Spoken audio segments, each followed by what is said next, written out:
Buenos días. Como ustedes bien saben, este programa Room Service en la Selva Global obedece a una serie de razones muy personales, pero que siempre prefiero aclarar desde el principio. La culpa en realidad es de Tarzán. Cuando era chico no había tele ni internet, pero escuchaba por radio las aventuras de Tarzán, el rey de la selva que saltaba de rama en rama en pañales y a los gritos, comiendo bananas con su amiga la monachita. Pero mi ídolo no fue Tarzán. En el programa radial su mejor amigo era Carson, un antropólogo aventurero que no hacía ninguna de las cosas que hacía Tarzán y con toda probabilidad tampoco se alimentaba solo de bananas y tampoco se andaba por las ramas.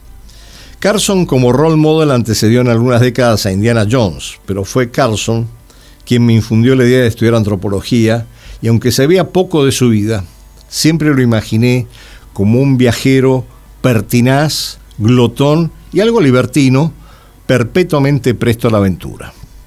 Viví por varios años mi encarnación como antropólogo hasta que una noche, durmiendo en una hamaca colgada en medio de la selva, en medio de la humedad de la jungla, pasto de todos los insectos imaginables y sin haber comido una comida decente en días, todo en aras de conocer y entender otras culturas, tuve una iluminación.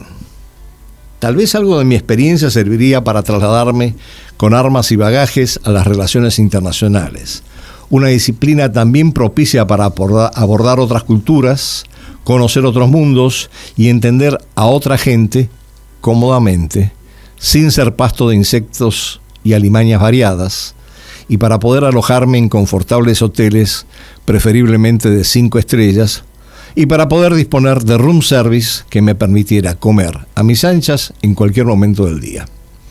Pero tanto en mi fase como antropólogo, como en la de investigador y analista de las relaciones internacionales, viví diversas situaciones que me hicieron conocer a personas y lugares, situaciones que me han lanzado a iniciar este programa que mezcla el análisis de cómo se relacionan las naciones y las culturas y cómo evoluciona el mundo, con diversos relatos personales y con entrevistas varias bajo el título Room Service en la Selva Global, en el cual, en todo caso, cualquier parecido con la realidad probablemente no sea mera coincidencia ni peque de ser políticamente correcto. Buenos días a todos.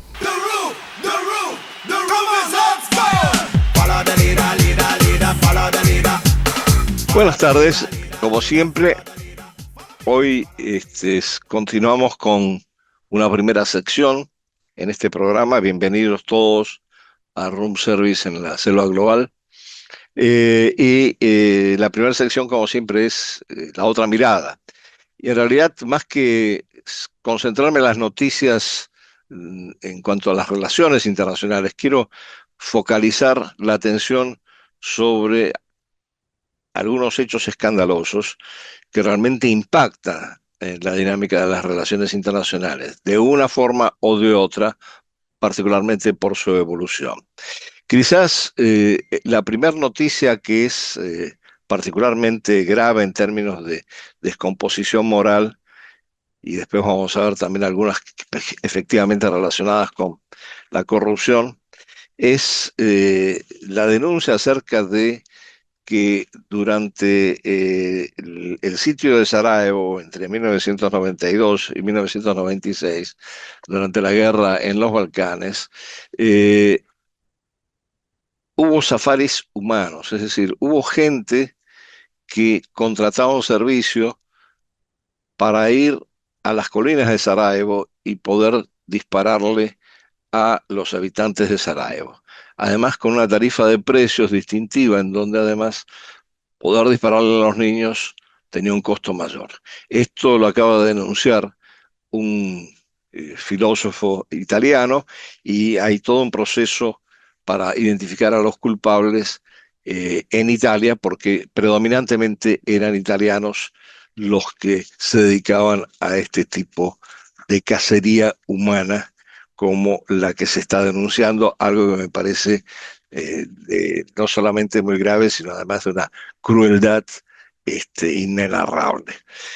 El segundo escándalo, para ir rápido, es desde luego el que viene vinculado a la explosiva revelación de los emails de Jeffrey Epstein, el pedófilo que en su momento fue denunciado por manejar toda una red de mujeres y de influencias, incluyendo entre las mujeres a muchas menores, y que aparentemente involucraba a Trump. Se publicaron una serie de emails de Epstein eh, donde se comentaba sobre la participación de Trump en algunos casos, o su presencia, o su vinculación, sin mayores precisiones. Y esto había generado bastante impacto político en Estados Unidos, particularmente entre los que apoyan a Trump y en el movimiento MAGA como tal. Como consecuencia de quizás el elemento importante es que hasta ahora se venía negando desde la administración Trump esta vinculación, pero justamente Trump ha autorizado que la Cámara de Representantes, el Congreso en Estados Unidos, sí publique los emails para desvirtuar muchas de las acusaciones existentes en relación de su vínculo con esta red dirigida por Epstein. Este es un hecho que veremos cómo se desarrolla en términos de la denuncia eh, oficial, digamos, de lo que fue el vínculo de Epstein con distintas personalidades muy importantes. No nos olvidemos del príncipe Andrés, que también estaba vinculado con esto, con esta red. Pero bueno, este es el segundo hecho. Y el tercer hecho que también eh, impacta por lo escabroso es que después de que en Ucrania hubo un intento del presidente Zelensky de eliminar o cerrar o minimizar las dos oficinas anticorrupción que existían, eso fue en junio, hubo una muy fuerte reacción política para que sí no fueran desmanteladas y que además siguieran actuando con la misma libertad con la que actuaban anteriormente.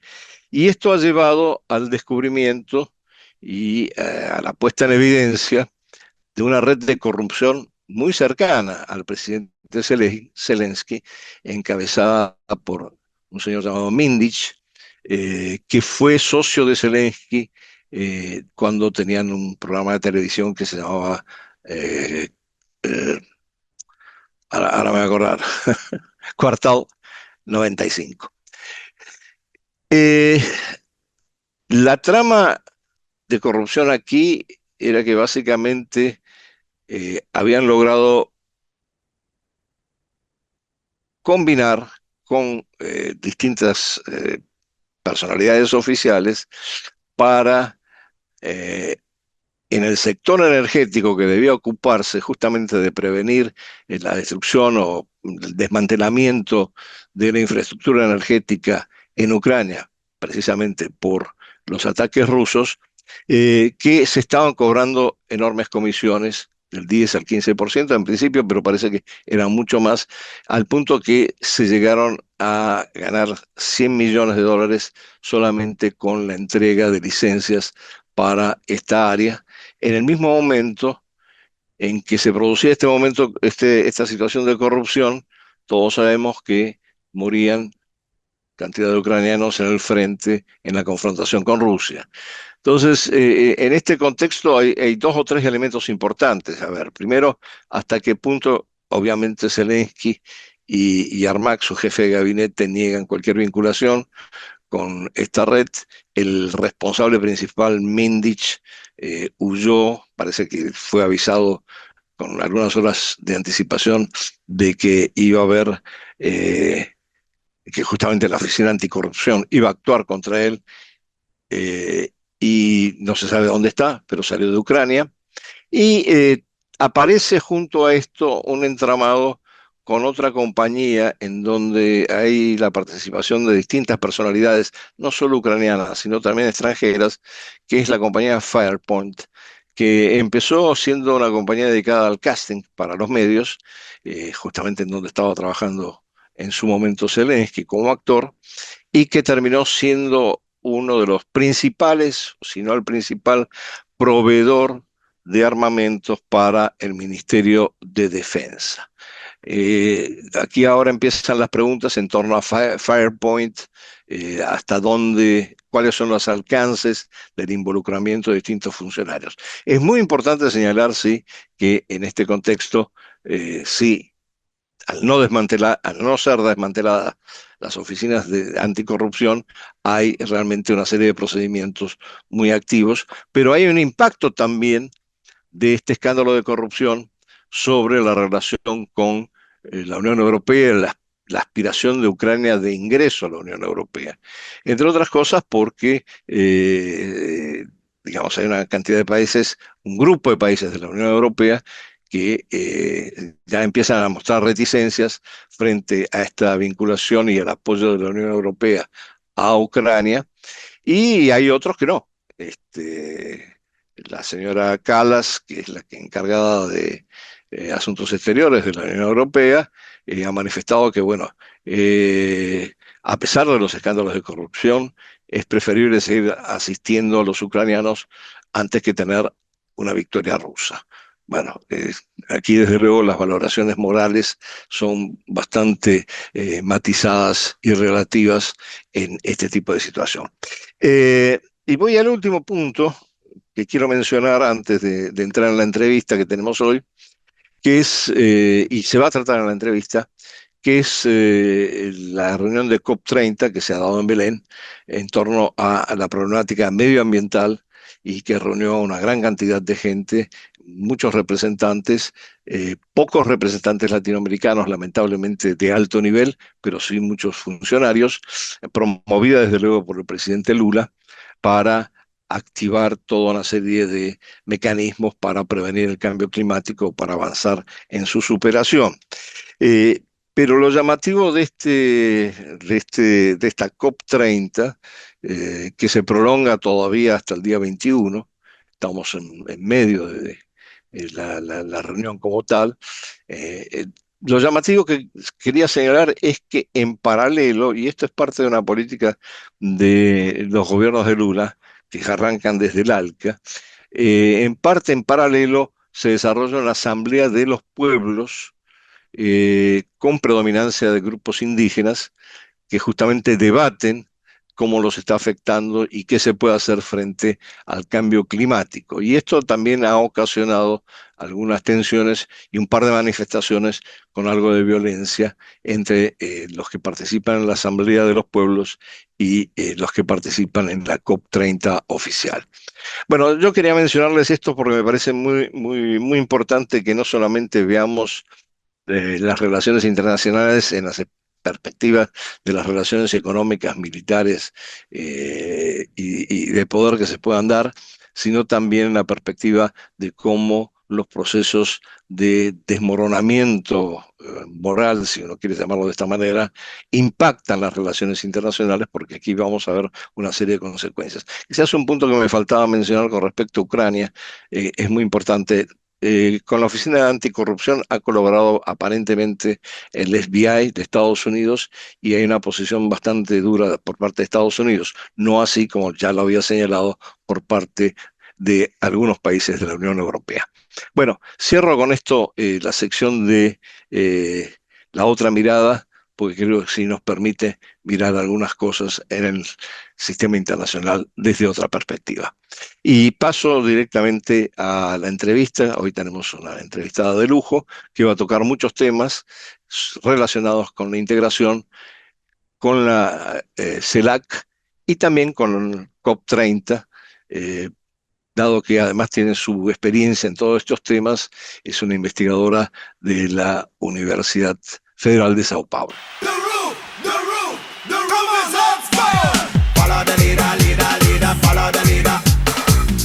Buenas tardes, Reyan. Tengo el placer de tener una invitada de lujo hoy en el programa, Reyan Bressan, de la Universidad Federal de Sao Paulo, que ha trabajado muchísimo en los temas de integración conoce muy bien esos temas, ha colaborado en algunas de las actividades que al respecto hemos hecho en su momento en CRIES, y hoy esperamos contar con su sabiduría al respecto para que nos ilustre sobre algunos de los temas. Y voy a empezar por el más difícil y más complejo, yo diría, que es preguntarte en qué estado está la integración latinoamericana. Olá, Serbin, olá a todos que nos escuchan, que nos asisten. Estou muito contenta, agradecida por la oportunidad de estar acá hablando de integración y de temas de relaciones internacionales que a tanto me dedico. Bien, Serbin, hablar de integración en este momento no es una tarea fácil porque de verdad enfrentamos un momento de muchos desafíos, tanto internos a la región, cuanto también externos a nuestra América Latina. Entonces, de verdad que tenemos siempre una constante que es la desigualdad, la pobreza, y esto, claro, va a influenciar mucho la estabilidad democracia. Cuando tenemos una instabilidad política en nuestros países, estamos más vulnerables a desafíos externos. Ou seja, temos mais dificuldade, por exemplo, em um momento em que Trump ameaça países como Venezuela, ou mesmo Colômbia, acá com o Brasil, toda a questão do tarifaço, ou seja, tarifas comerciais que se imponem, e todo isso vai afetando a conjuntura da integração que antes já também enfrentava diversos desafíos. Quiero también decir que nuestra integración, además de ser muy antigua, es una integración que ha tenido mucha dificultad de institucionalizarse, o sea, de crear instituciones fuertes para que en estos momentos pudiera reaccionar a los desafíos internacionales, o sea, temos muita dificuldade nestes momentos de que nossas instituições regionais, como a Comunidade Andina, o próprio Mercosul e a Aliança do Pacífico, por exemplo, puedan contestar adequadamente a estes problemas, a estas dificuldades. Ou seja, estamos mais uma vez em um momento de desafios estruturales a nuestra integración. Y ahora vamos a intentar entender cómo los países van a reaccionar a tantos desafíos. Bueno, tenemos un panorama bastante complejo, yo estoy de acuerdo con el diagnóstico general con respecto al estado de la integración, pero pareciera que hay también ciertos desniveles o desigualdades, porque sí mencionaste Mercosur, la Comunidad Andina, la Alianza del Pacífico, que parece estar muriendo de muerte lenta, ¿no? Progresivamente, pero casualmente aquellos esquemas en donde participan países más pequeños parecieran tener, si no mayores logros, por lo menos se han mantenido y han avanzado en algún tipo de institucionalidad. Y me refiero al sistema de integración centroamericano hasta cierto punto y principalmente a la CARICOM, a la Comunidad del Caribe, que es fundamentalmente el Caribe no hispánico, ¿no? Entonces, un poco la pregunta es, bueno, ¿por qué estas diferencias entre los distintos esquemas? Más allá de las evidentes presiones externas, y lo que tú señalabas con respecto al tema aranceles es fundamental, pero antes de que la administración Trump aplicara los aranceles, ya las dificultades estaban presentes en los distintos esquemas. Perfeito, Serbin. Bien, vamos a hablar un poco sobre la dificuldade estrutural de la integración latinoamericana. Este año, al principio del año, hemos lanzado un libro que trata-se del regionalismo líquido, que intenta justamente explicar la dificuldade actual de los proyectos de integración. Bien, este libro resulta de 20 años de investigación sobre integración. Hemos nos juntado 3 investigadores de gerações distintas para justamente compilarmos muito de que hemos estudado, pero também reflexionar os problemas e desafios que são intrínsecos a nossa integração. E percebimos que há características que son permanentes en nuestra integración. O sea, la integración depender mucho de la voluntad política de los gobiernos. O sea, por tantas décadas tuvimos mucha dificuldad de transferir la integración para una política de Estado, o sea, la integración permanece como una política de gobierno. Así, cuando cambia de forma muy abrupta, y estamos en un momento muy pendular, donde gobiernos de izquierda están dando espacio, claro, a gobiernos de derecha, se cambia mucho el interés sobre la integración latinoamericana. Entonces, este es un punto importante y claro, tenemos el regionalismo pós-hegemónico. Yo sé que usted es un gran especialista en este momento, en esta ola, pero percibimos que este momento tampoco fue capaz de dar más autonomía a las instituciones de la integración.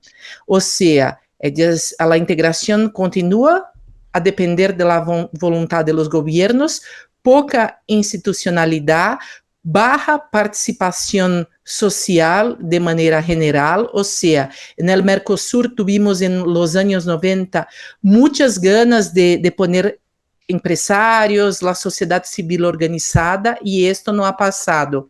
Así que tenemos características que se quedan de manera permanente. Al principio de nuestra investigación, esto fue en 2020, en la pandemia, la investigación sobre regionalismo líquido, pensábamos que sería una nueva ola. Cuando al final de 4 años, después de nos debruçarmos, presentarmos en diversos países nuestra investigación, llegamos a la conclusión que tenemos ahora en el regionalismo líquido una forma de escancarar, de reforzar que tenemos características estruturales que no son intrínsecas apenas a este momento, pero perduran en nuestra integración. Así que en momentos de más dificultades no tenemos la resiliencia necesaria, como pasa con União Europeia, que durante a guerra de Ucrânia, eles tiveram dificuldade, pero em nenhum momento se ha contestado a união entre os países, ou seja, eles tentaram justamente unir-se para dar apoio a Ucrânia, e isso não passa necessariamente em nossa região.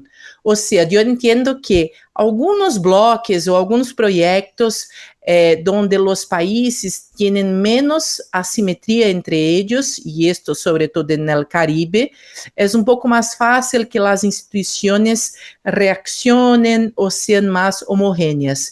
Pero vimos que, neste momento, las iniciativas que se criam, como Aliança del Pacífico, Grupo de Lima, ProSur, el NAFTA, que se torna UNSCA,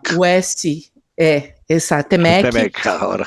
El TEMEC, justamente son iniciativas extremamente volátiles. Entonces, denominamos esta nueva ola de regionalismo líquido porque queremos mimetizar, y asumimos esto en nuestro libro, mimetizar el legado de Bauman, Zygmunt Bauman, sobre modernidad líquida, y decimos que la nueva integración tiene esas características, o sea, proyectos muy superficiales, volátiles, ellos son manejados de acuerdo con el interés del gobierno en la situación, volatilidad, vulnerabilidad, superficialidade, são todas características da líquido, que também Bauman, claro, denomina a modernidade líquida, e chegamos à conclusão que a integração atual tem estas características, incluso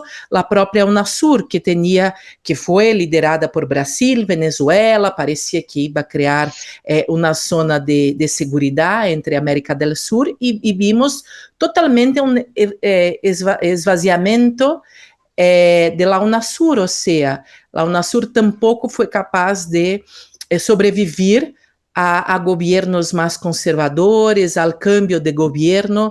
Vemos que desde a Unasur, a Aliança do Pacífico e os bloques, as iniciativas mais atuais, elas compartem estas similitudes que muchas veces expresan características de mucha vulnerabilidad y deficiencias de nuestra integración. Ahora, al principio habías mencionado el tema democrático. Estamos viendo en tu análisis, y yo comparto, que los cambios de gobierno generan otras prioridades en las respectivas agendas nacionales, y desde luego eso también varía en cuanto a la posición con respecto a la integración. Eh, a mí siempre me ha preocupado un punto, y sabemos que, bueno, ya conoces algunos de los trabajos, cómo se ha desarrollado, dado que estamos hablando de países democráticos que deberían estar propiciando, por lo menos a través de unos mecanismos, la participación de la sociedad civil. ¿Cómo es que ha habido un fracaso tan estrepitoso de una participación de la ciudadanía en las agendas sociales de integración, más allá de la voluntad de los estados o de los gobiernos, ¿no?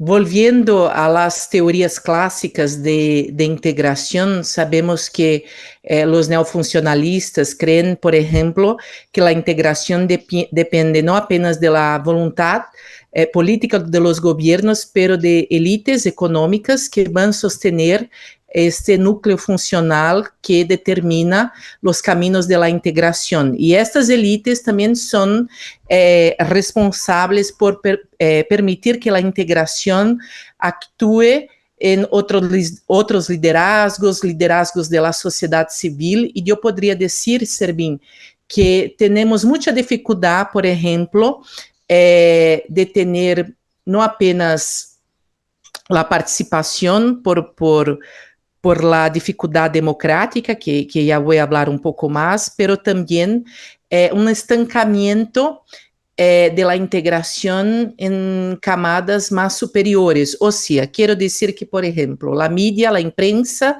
de Brasil no es favorable a la integración de manera general. Vemos muchas veces y por mucho tiempo la media retratando, por ejemplo, que la industria de Brasil quería volver al Mercosur a una área de libre comercio, porque no somos libres para hacer acuerdos con mundo afuera.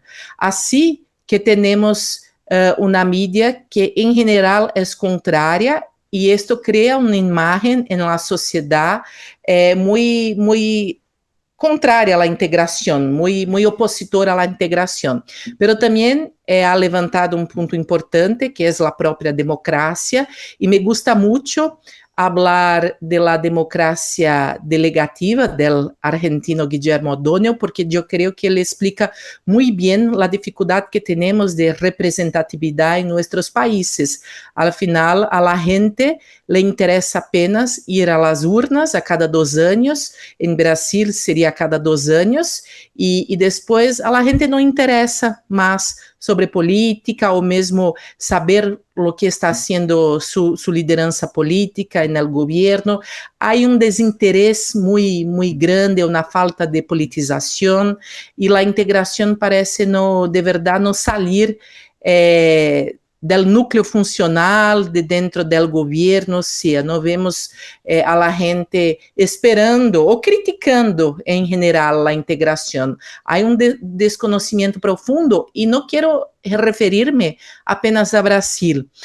Unos años atrás hicimos un trabajo grande sobre los parlamentos regionales y la comunidad andina, y vimos que a la gente de los países de comunidad andina muchas veces reconocían la ONU o otras organizaciones internacionales multilaterales, pero no conocían lo que es la comunidad andina, que es un bloque de verdad. El Pacto Andino data de 1969, o sea, es un acuerdo muy antiguo, y a la gente no reconoce este acuerdo de sus países. Así que vemos una falta de politización, desconocimiento, y todo eso no permite que la sociedad civil esté interesada a participar o pedir cada vez más por integración.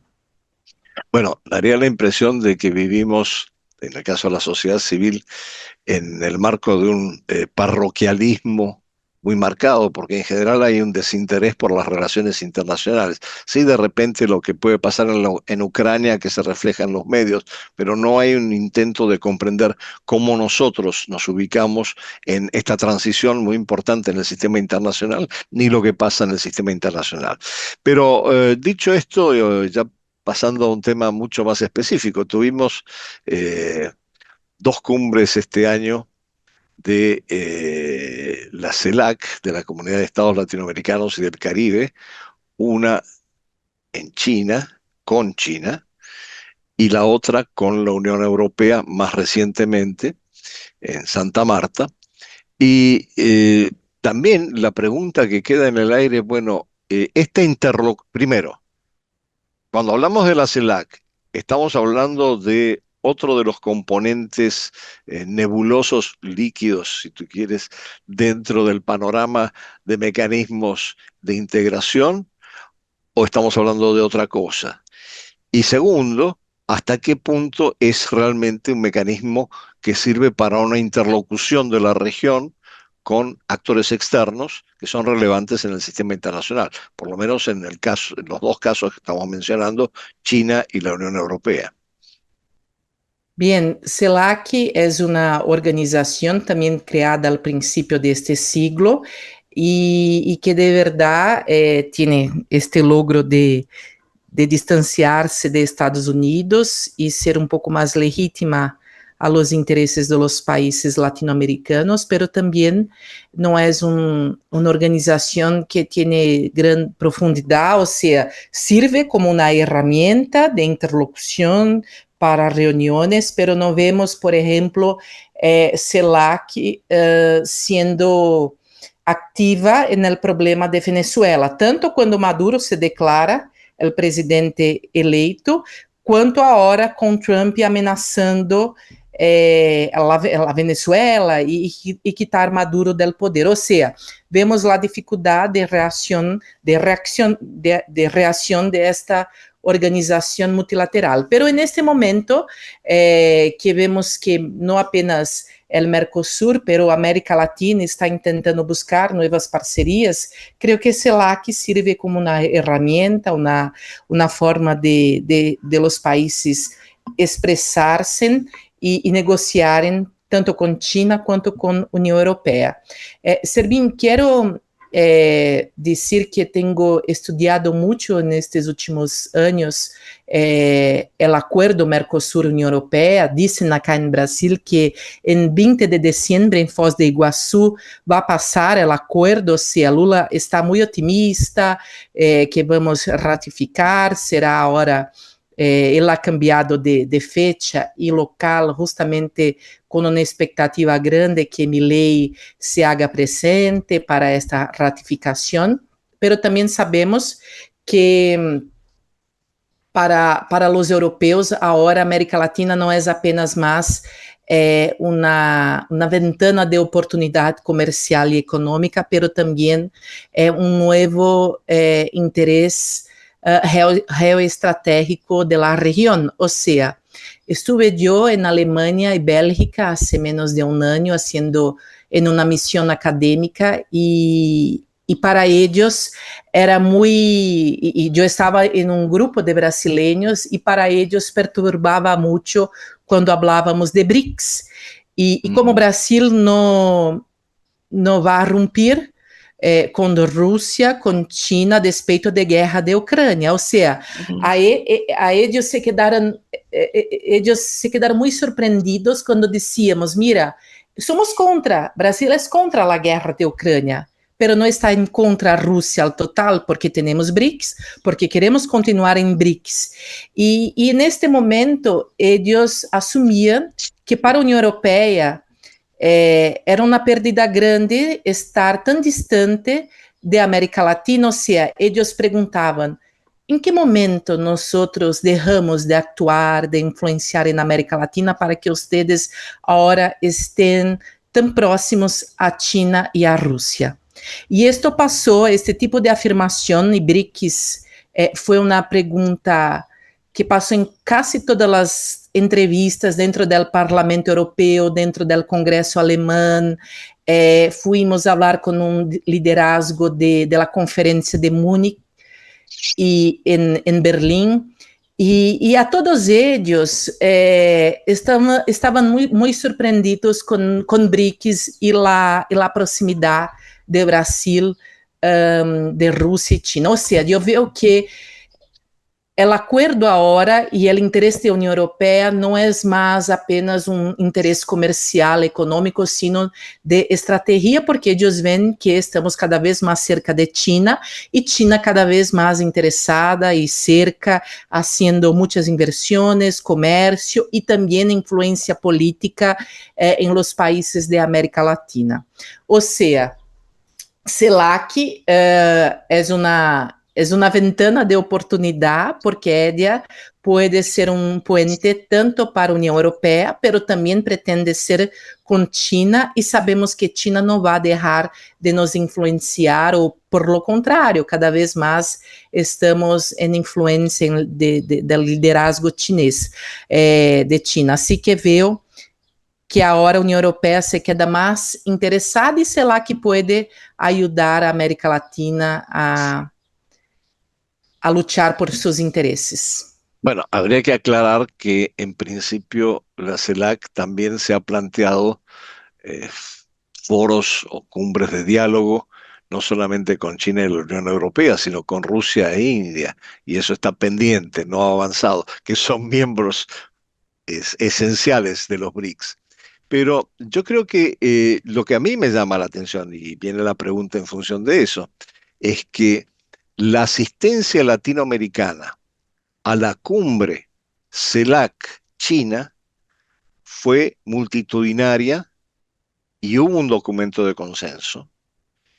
En cambio, la asistencia a la cumbre Unión Europea, hubo más, creo, representantes europeos que mandatarios latinoamericanos, y el documento, bueno, refleja parte de la agenda. Yo no sé si específicamente latinoamericana, pero me da la impresión de que muy fuertemente europea. No sé cómo reaccionas a esto.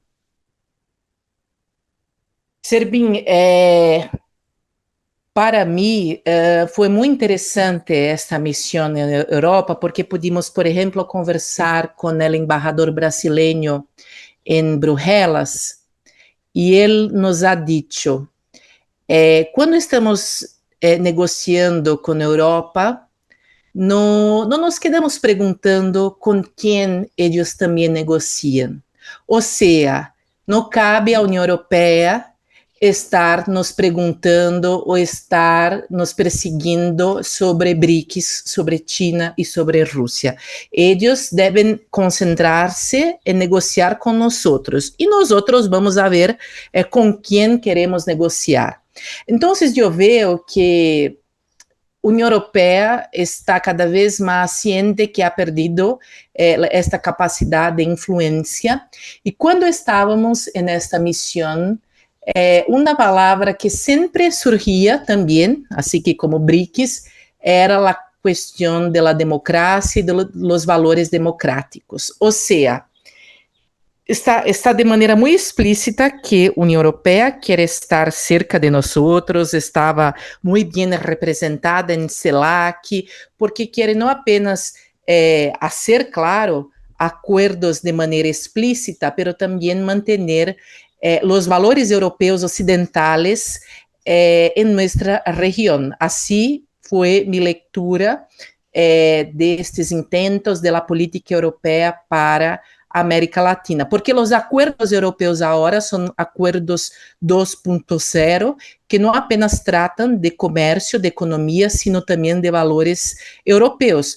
Por exemplo, o meio ambiente, que para eles seria algo que deveria actuar no acordo Mercosul-União Europeia como uma contrapartida, e logramos, Brasil ha logrado quitar meio ambiente da agenda comercial para ponerla em cooperação, porque os países do Mercosul não teriam qualquer capacidade de reaccionar a altura que a União Europeia esperava de nós sobre meio ambiente. Eu sei que vamos entrar dentro de rato sobre este tema. Pero quero dizer que a União Europeia les toca estar muito presente acá porque sabem que estão perdendo esta região para uma influência mais oriental, não apenas, como me ha dicho, não apenas de China, pero também de Rússia.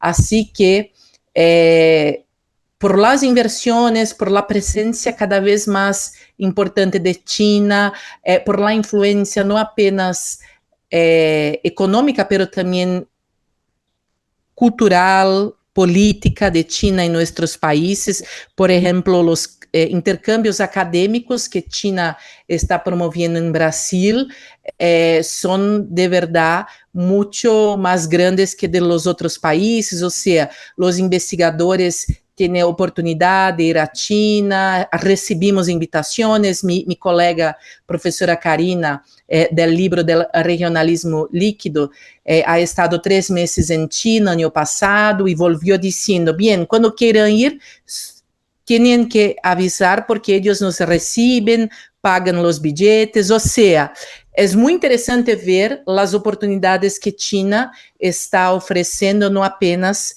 en términos económicos, sino también desea estar presente en términos culturales, en términos políticos. Y Unión Europea ya sabe, ya tiene conciencia de esta influencia que es cada vez más grande. Sí, en el caso de China, nosotros hicimos un estudio con el Social Research Council, Social Science Research Council, en un proyecto con American University, y yo hice justamente un estudio sobre cómo se había, en 10 años se habían incrementado, el resultado fue cómo en 10 años se había incrementado de 5 centros de estudios latinoamericanos en China a prácticamente más de 60, o sea que sí aparecemos en la agenda, mientras que a veces la impresión, inclusive con todo el intercambio que hay con la Unión Europea y con el hecho de que nosotros, como decía Alain Ruquier, somos el extremo occidente, es decir, deberíamos estar en ese paquete, no se dan con la misma intensidad quizás que antes. No es que hayan desaparecido. Entonces, yo creo que con China está relativamente claro. China es un estado, de alguna manera el gobierno es monolítico en cuanto a cómo impone una agenda de relación con otros interlocutores y tiene que ver con sus propios proyectos y iniciativas a mediano y largo plazo a nivel global. Con la Unión Europea, yo creo que la Unión Europea ha perdido la brújula estratégica de alguna manera y en ese sentido pasan cosas. Con la guerra de Ucrania mismo, no todos están de acuerdo en cómo seguir llevando adelante la guerra con Ucrania, pero además, en la Unión Europea, pero además también hay posiciones a veces divergentes y que generan tensiones con respecto a América Latina. No voy a citar, pero bueno, lo voy a mencionar, no voy a desarrollarlo, pero me parece, por ejemplo, la posición de Francia en el marco del acuerdo de la Unión Europea con Mercosur, ha sido de mucha resistencia por la presión de su sector agrícola, ¿no?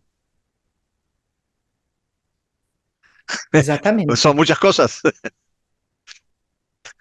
Exatamente.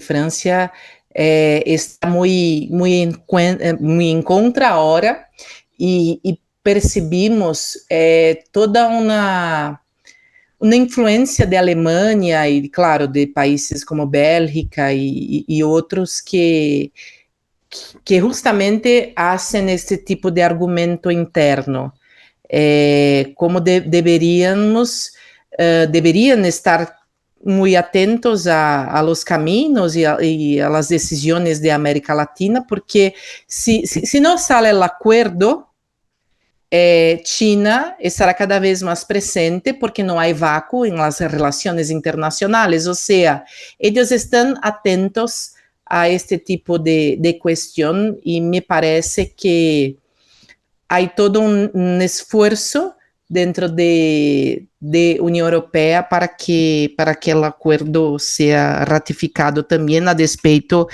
de las dificuldades com França. Bueno, vamos a dejar ahí un poquito en el aire cómo se va a resolver esto en Foz do Iguazú, probablemente después de, ¿cuántas son? 2 décadas y... 99, do 26 años. Sí, bueno, sí, ha llevado su tiempo, ha llevado su tiempo. Pero bueno, yo creo que es importante entender dentro de lo que estábamos planteando que aparte de los esquemas de integración con su mirada hacia adentro, la CELAC intenta tener una interlocución hacia afuera y que eso varía de acuerdo a cómo se está dando la transición del sistema internacional hacia un nuevo orden mundial, multipolar, como queramos llamarlo.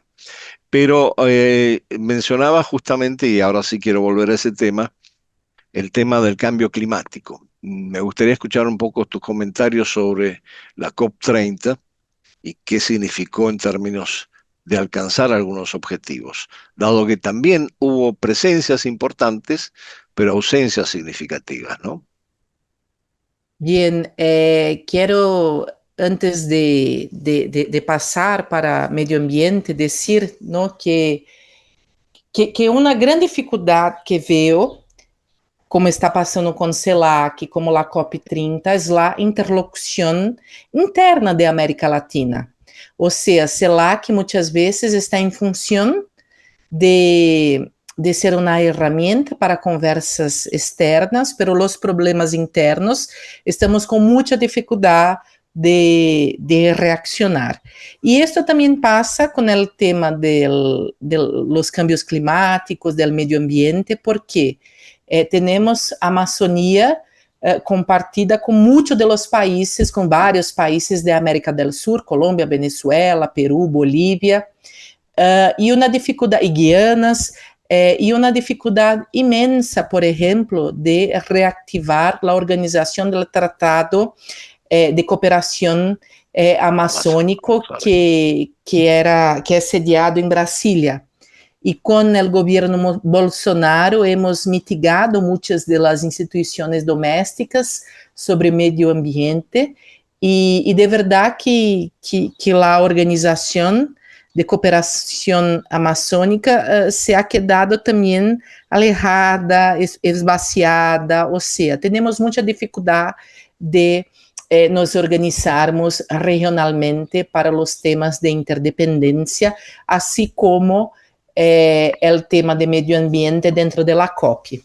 Bien, hablando de la COP, de verdade que Brasil ha hecho um grande esforço para que a COP tuviera el mismo significado que la ECO 92, por ejemplo, que pasó en Río de Janeiro y fue la conferencia más grande en aquel momento del medio ambiente y fue de verdad un divisor de aguas, porque a partir de aquel momento empezamos a involucrar sociedad civil, el mundo pasó a poner el medio ambiente como una prioridad en el tablero internacional.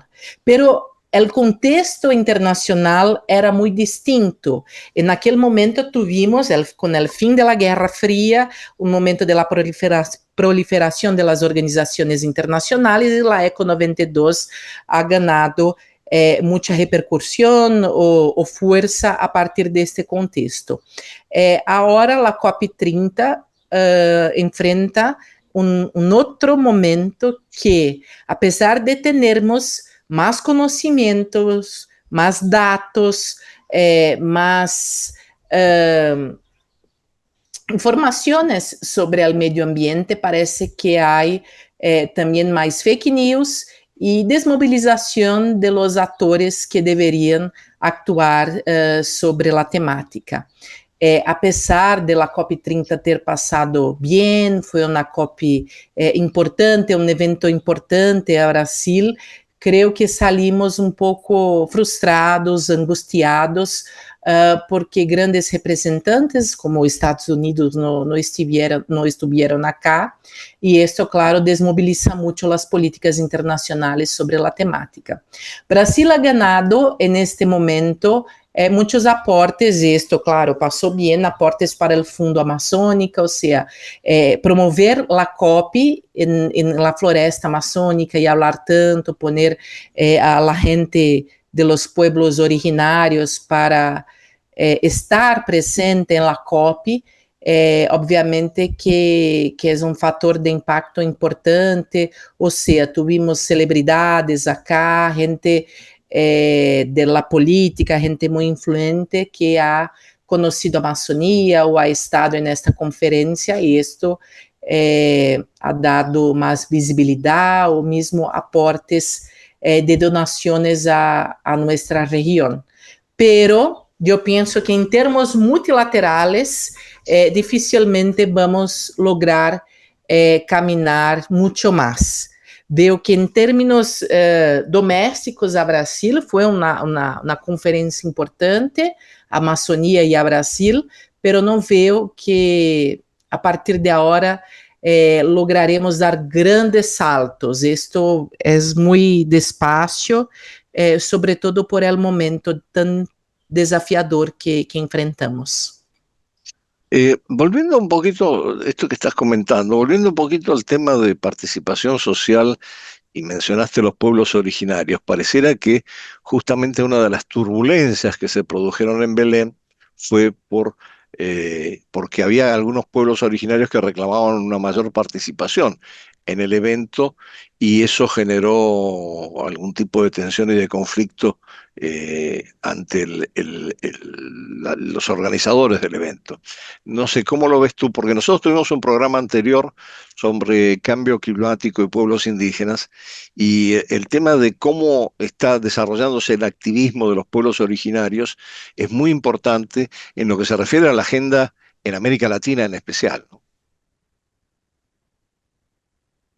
De verdade que estamos em um momento de alguns logros em relação a uma participação mais importante de los pueblos originários, de los pueblos indígenas, pero hay un espacio muy grande entre las discusiones en términos gubernamentales sobre la COP, sobre lo que el gobierno puede hacer, y las necesidades reales de estas personas que son muchas veces marginalizadas, que sufren, por ejemplo, con quemadas o con la explotación de reservas naturales, o sea, hay un camino que distancia mucho las necesidades reales de aquellos pueblos con lo que se discute, con lo que se puede hacer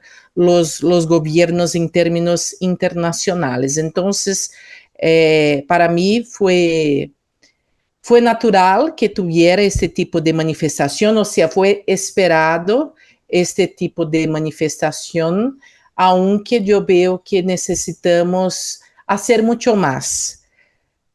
O sea, los esfuerzos, incluso de Brasil, deberían ser más grandes.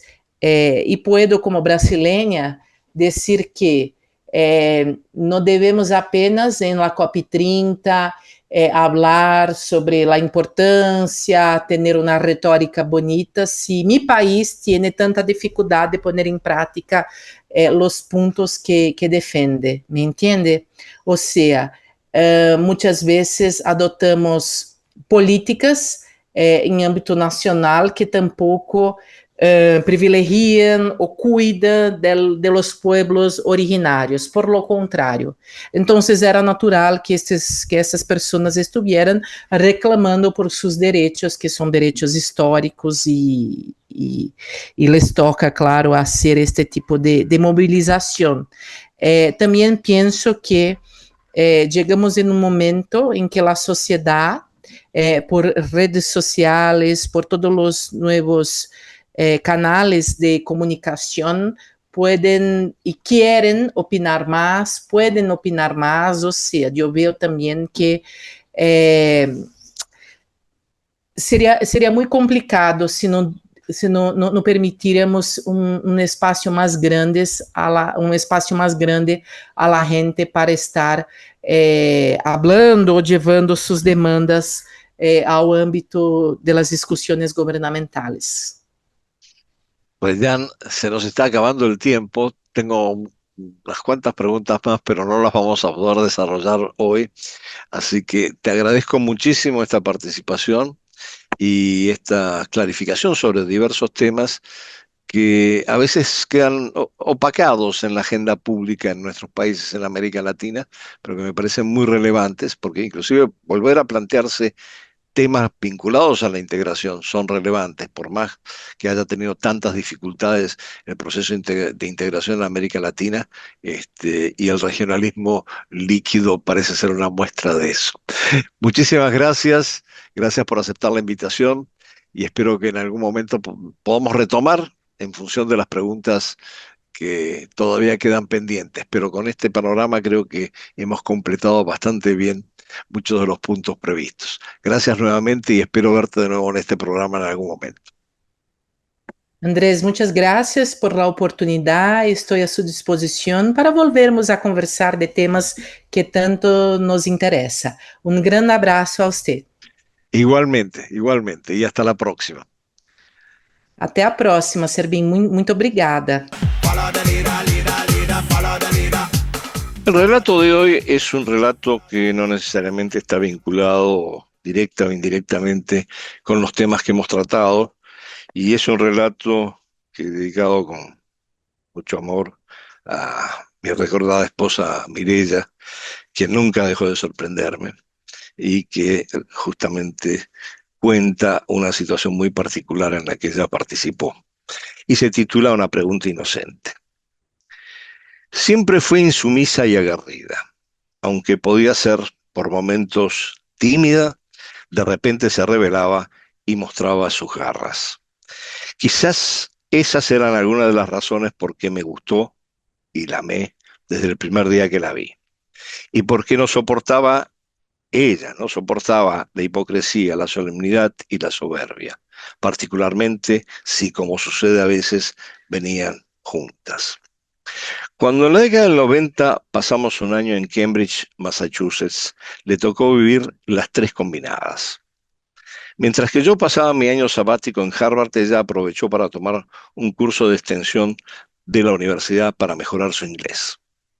Se inscribió, era una de las prebendas gratuitas con las que venía acompañada mi visita a la universidad, junto a un heterogéneo grupo de participantes, entre los que descollaban, por alguna razón, un puñado de asiáticas, que, por cierto, nunca lograron asimilar por qué Mireya, proviniendo de un lugar de las Américas, tenía que, entre comillas, mejorar su inglés. Para las asiáticas, todo americano se expresaba en inglés y les costaba captar las nada sutiles diferencias entre provenir de América del Sur o ser nativo de los Estados Unidos. Pero esta es otra historia. Lo cierto es que el curso de extensión lo impartía un señor que respondía a todas las características del WASP, White Anglo-Saxon Protestant. Efectivamente, era blanco, de mediana edad, oriundo de Massachusetts, probablemente protestante, y lucía acordemente su chaqueta de tweed y su camisa celeste con botones en el cuello, junto con un dejo de superioridad y condescendencia. Nunca supe si era formalmente un profesor de Harvard o si lo contrataban para este curso, pero la distinción entre ambas posiciones no importaba. Era un hombre blanco, anglosajón y protestante que consideraba, como un colega que conocí en la universidad, que la costa este de los Estados Unidos, y en particular el estado de Massachusetts, era uno de los lugares más civilizados del mundo. Un lugar privilegiado donde arribaban aliens, extranjeros de otras tierras y latitudes, claramente, entre comillas, menos civilizadas. Por lo menos a su manera de ver. Tal vez como la anglofilia característica de los bostonianos, solo Inglaterra podía igualarse o superar ese nivel de civilización que existía en Massachusetts. Y como es obvio, esa superioridad le imponía al profesor el mesiánico deber de nuevo, entre comillas, civilizar a los extraños, procediesen de donde procediesen, y desde luego transmitirles los excelsos valores puritanos que para la época se estaban cristalizando con mucha fuerza en la incipiente political correctness que comenzaba a asolar los campos universitarios y en especial la Universidad de Harvard. De manera que este señor consideraba su deber transmitir en sus clases de inglés la superioridad que le otorgaba al estado de Massachusetts el reconocimiento como la cuna de la libertad de Estados Unidos al aprobarse en 1780 una constitución del estado de Massachusetts, una de las primeras escritas en el mundo, que estableció varias libertades y principios fundamentales incluidas posteriormente en la Constitución de los Estados Unidos. Entre ellas, noblesse oblige, la libertad de culto, el derecho a la propiedad, el principio del debido proceso legal, el juicio por jurado, la libertad de expresión y de prensa y el derecho a la educación. Todos valores liberales sobre el que el señor de Marras, que ejercía de profesor de inglés, no se cansaba de insistir, como así también de subrayar el legado puritano que el Estado había recibido de los primeros colonos que arribaron a esa tierra y que inspiraron esas libertades. Tal vez fue por el dejo de superioridad moral que acompañaba esta actitud del profesor lo que la puso a investigar más a fondo sobre las libertades imperantes en el Estado. O puede ser que solo fuera su actitud condescendiente y el dejo de santurronería hipócrita que transmitía.